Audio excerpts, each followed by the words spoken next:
name has been chanted and cheered all around the rugby league world and well beyond. What does the name Meninga now mean for you? Family name, ancestral name. You know, I've been on a bit of a journey to understand a little about our history and what our great-grandfather did, you know, to get to Australia. I'm very proud to be an Australian South Sea Islander. Meninga, Rugby League's 13th immortal.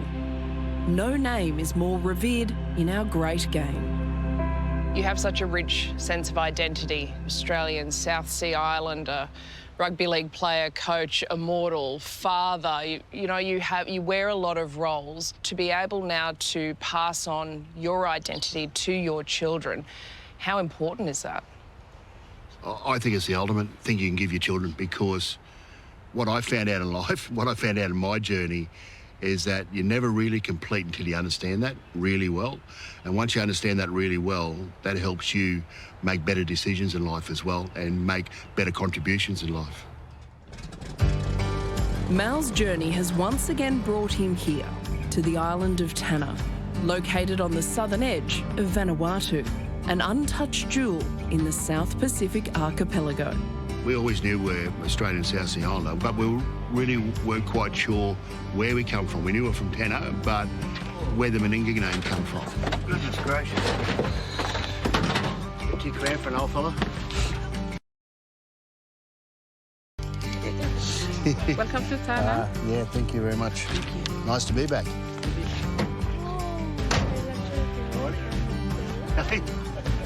Wow, Eva. I don't know where you're going, but you'll go somewhere, all right?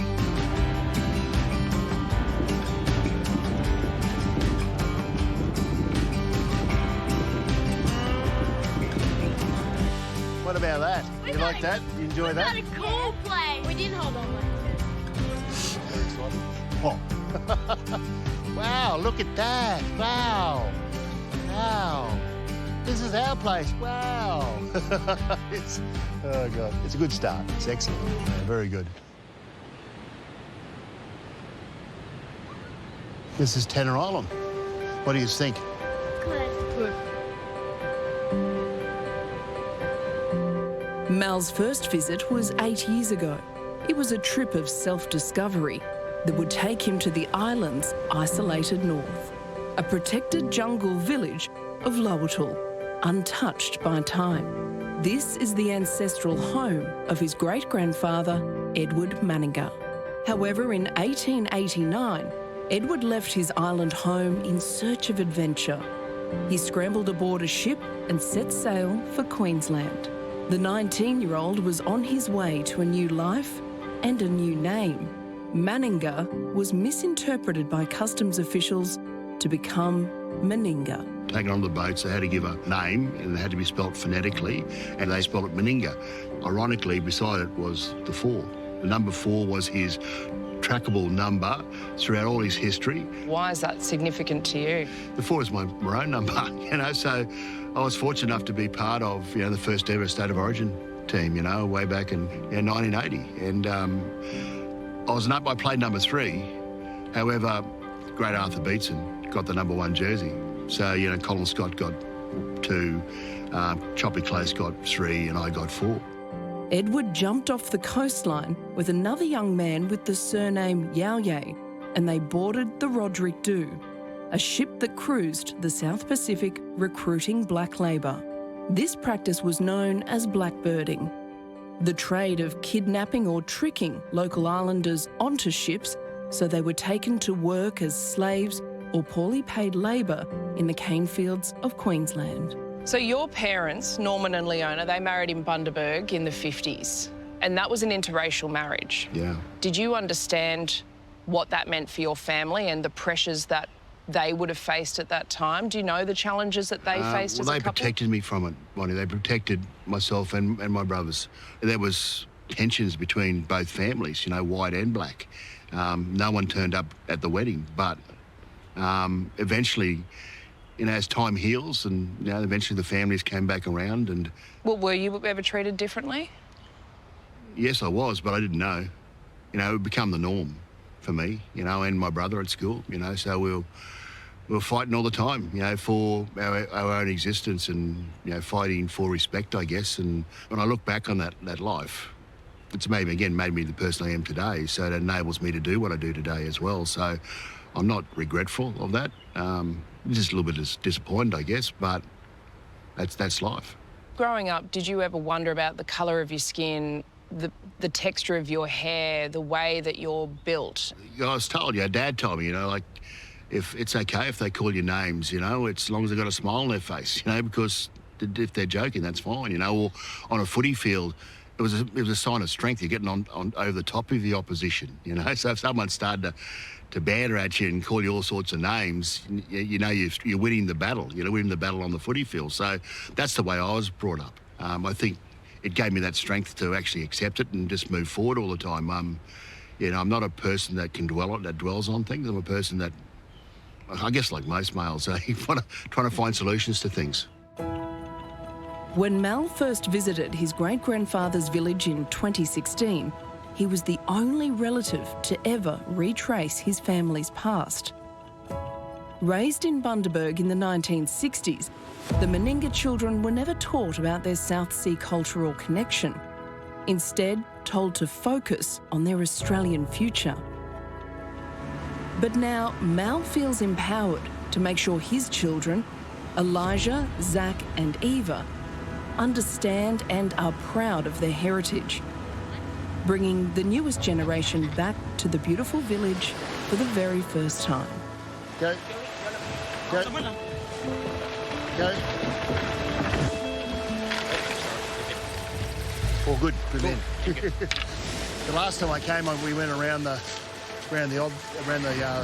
top of the mountain, and we sort of went up a set of stairs. But because the tide's too high, we've got to go the long track. So it's quite a long walk, but it's quite a nice walk actually. It's a lot of villages along the way, a missionary, there's a school along the way as well.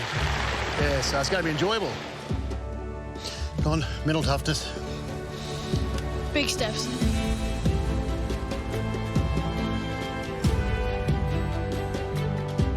Lowittle is protected at the top of a sea cliff.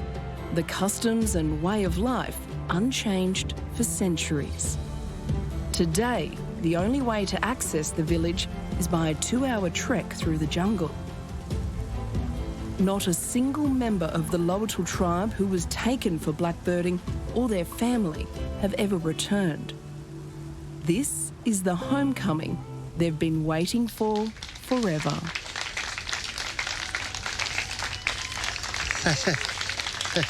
How do you reckon? Hello. Hello. Oh, thank you. A vibrant and heartfelt welcome home. Thank you for a welcome. Singing the songs Mal's great-grandfather would have heard. Dancing and sharing customs in the same gathering space. The connection is one of joy and hope for future generations.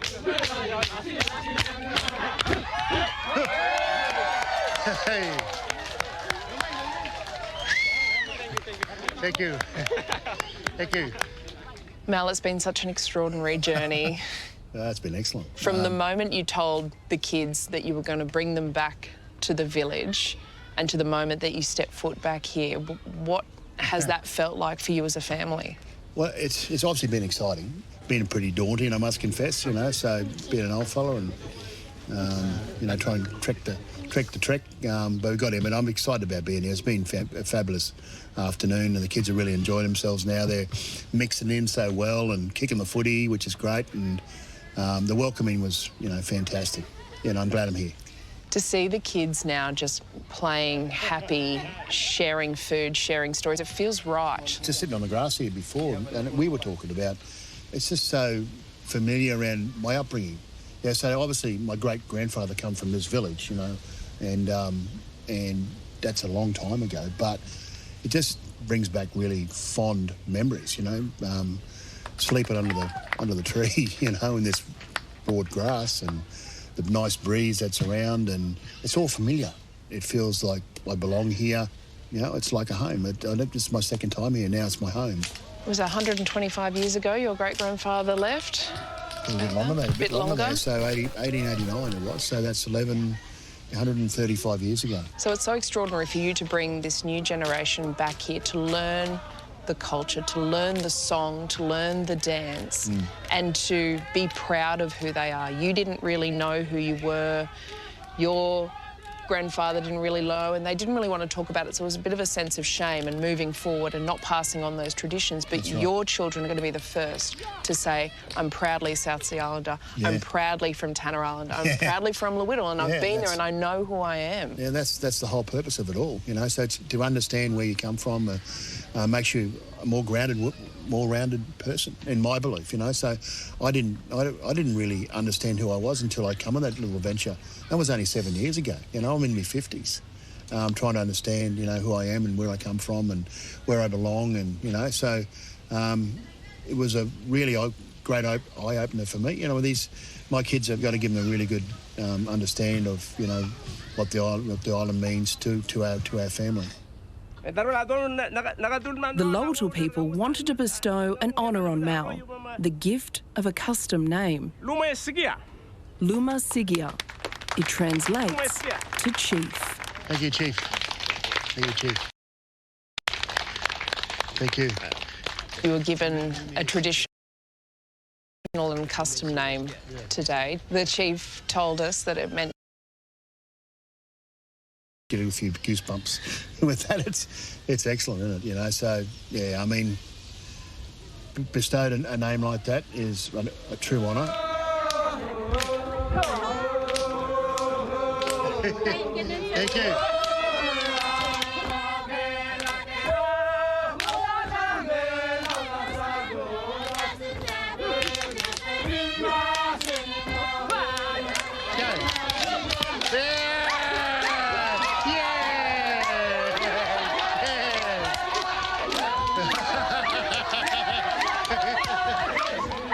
So many of the stories here in the local legends are about the slave ships and blackbirding, and it feels like so much has been taken. Generations, they've lost generations of young men, they've lost generations of culture.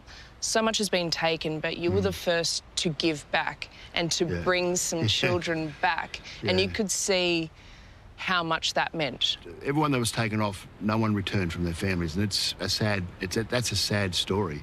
I mean, I know stories where they're thrown off the boats or thrown on different islands.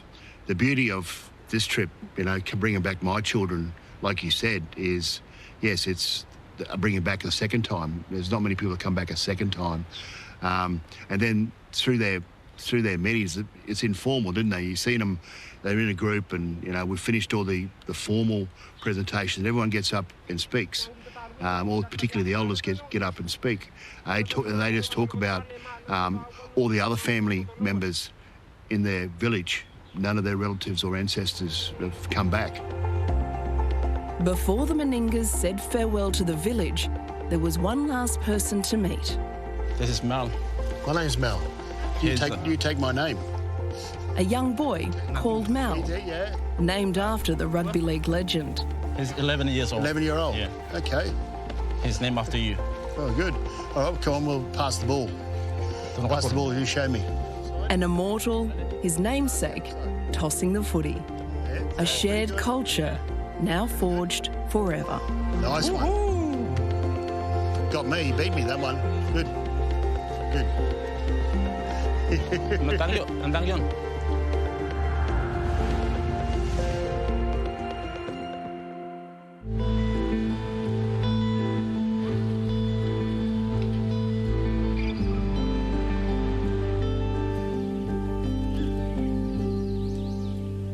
Your dad was a very well-respected rugby league player, captain, coach for, what, a couple of decades around Wide Bay. Is that where footy came into your life? And Mum, you know, so, like, Dad played in the Wide Bay region, you know, brought up in Hervey Bay, played a lot of footy in Bundaberg when he was a kid, you know, coached Maryborough, Wandai, we were out at Monto, Thangool Possums, God bless them, you know. But Mum's probably the better coach.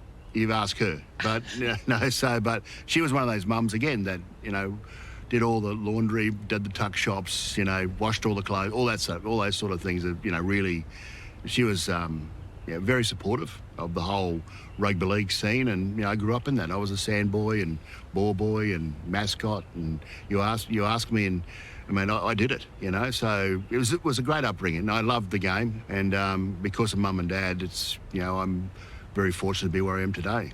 So was Mum really the secret behind the dynasty for the Maroons or the Kangaroos? Is this what we're getting to? Dad was an athlete, you know, so he played front row, but he could run 100 yards at even time. Mum come third in the Queensland Championships.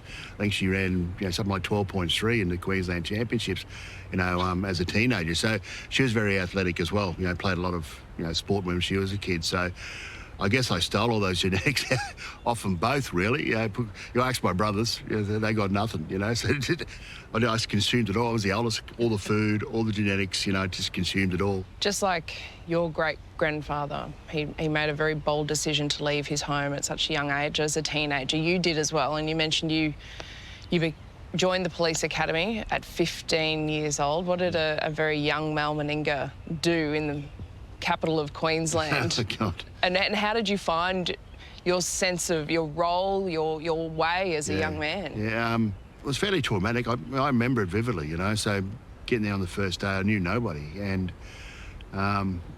but I grew in confidence through sport, you know, so, you know, I played rugby league as a kid, but I didn't know how good I was until a big, stretchy senior constable come up to me and said to me, "Oh, you play rugby league, do you?" "Yeah, yes, Constable." And he sort of, as he was turning away, he said, "Oh, we'll see." That was my first adventure with Wayne Bennett.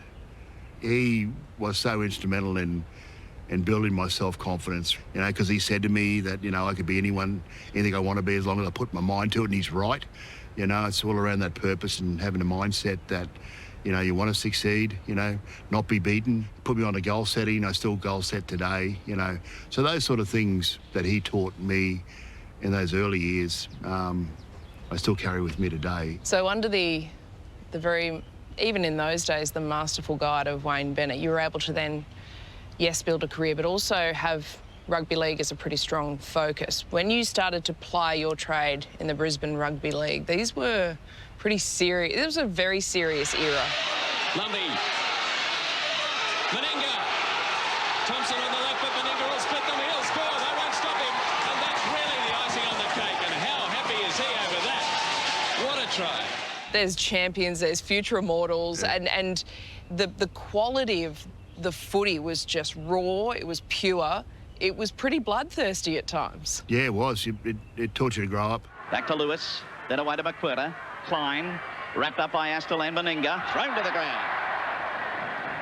Dumped to the ground, actually. He's hurt. I was lucky enough to, you know, go straight into first grade for Brisbane South, you know, at sort of 18 years of age. But you have to toughen up pretty quick. It took me a while, honestly.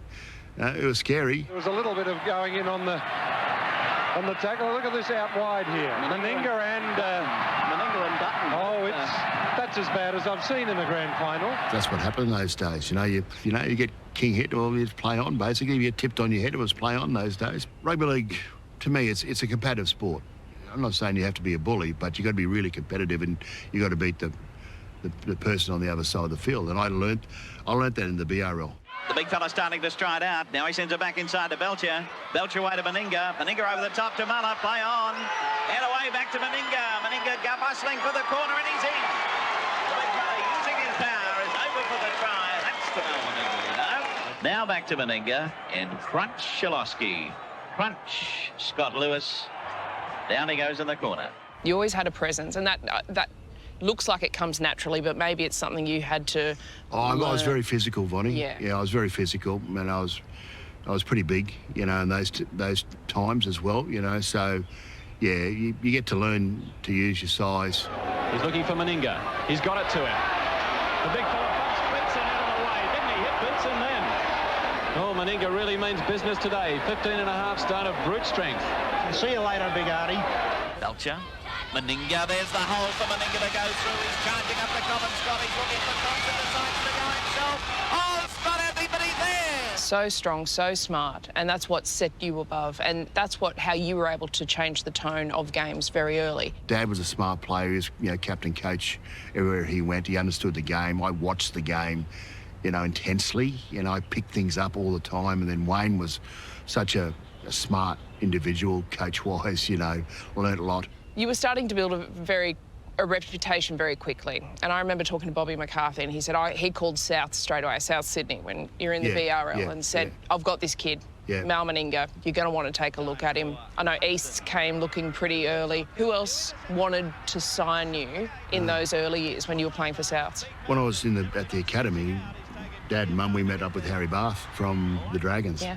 So he wanted to take me down there to the Dragons, when I was a 17-year-old kid. Harry said to me, this is how ambitious I was. This is what goal setting does to you. I've never really told this story, Bonnie. So we went away, and I said to Dad, because Harry, part of the conversations, we'll bring you up and we'll put you in the lower grades, and we'll bring you up and gradually get you into first grade. And I said to Dad and Mum afterwards, I said, I'm not going there because I'm going to play for Queensland. Seriously, this is 78. I was going to play for Queensland the next year.